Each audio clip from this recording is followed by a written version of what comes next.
তাহলে এই নবুয়ত রিসালাতের দায়িত্ব কে পালন করবে? এই উম্মতগণ দায়িত্ব পালন করতে হবে।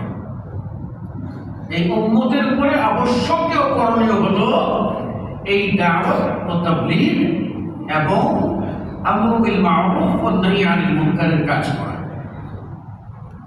আর আমরা মনে করি এই কাজ করবে কি? বলে নায়েবে রাসূল। নায়েবে রাসূল কারা? আলেম ওলামা। তারা কি ঠিকাদার নিয়েছে? কিন্তু আমাদের দায়িত্ব নাই, কর্তব্য নাই? প্রত্যেক মুসলিমের উপরে আবশ্যক।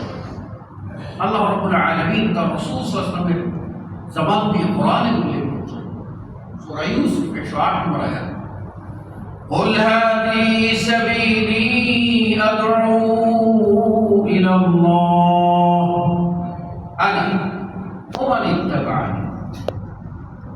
বলো হে নবী, বলো এই পথটা, ইসলাম নামক এই পথটা, এটা আমার পথ, আল্লাহর দেওয়া পথ। আদ'উ ইলাল্লাহ, আমি ডাকি আল্লাহর দিকে, আনা, আমি দিকে ডাকি, ওয়া মান ইত্তাবা'আনি, আর যে আমার অনুসরণ করে সেও ডাকে। তাহলে বুঝলেন, আল্লাহর নবী সাল্লাল্লাহু আলাইহি করেছেন, উম্মতে মুহাম্মদী সালাত আদায় করবে। আল্লাহর নবী সিয়াম পালন করেছেন, এই উম্মতে মুহাম্মদী সিয়াম রোজা পালন করবে। আল্লাহর নবী সাল্লাল্লাহু আলাইহি ওয়াসাল্লাম দান সদকা করেছেন, উম্মতেরা দান সদকা করবে। দরিদ্রের করে যাকাত ফরজ, তারা যাকাত আদায় করবে। সমর্থবানদের জন্য হজ ফরজ, তারা হজ আদায় করবে। মুমিনেরা ঘরের ভিতরে পর্দা করবে।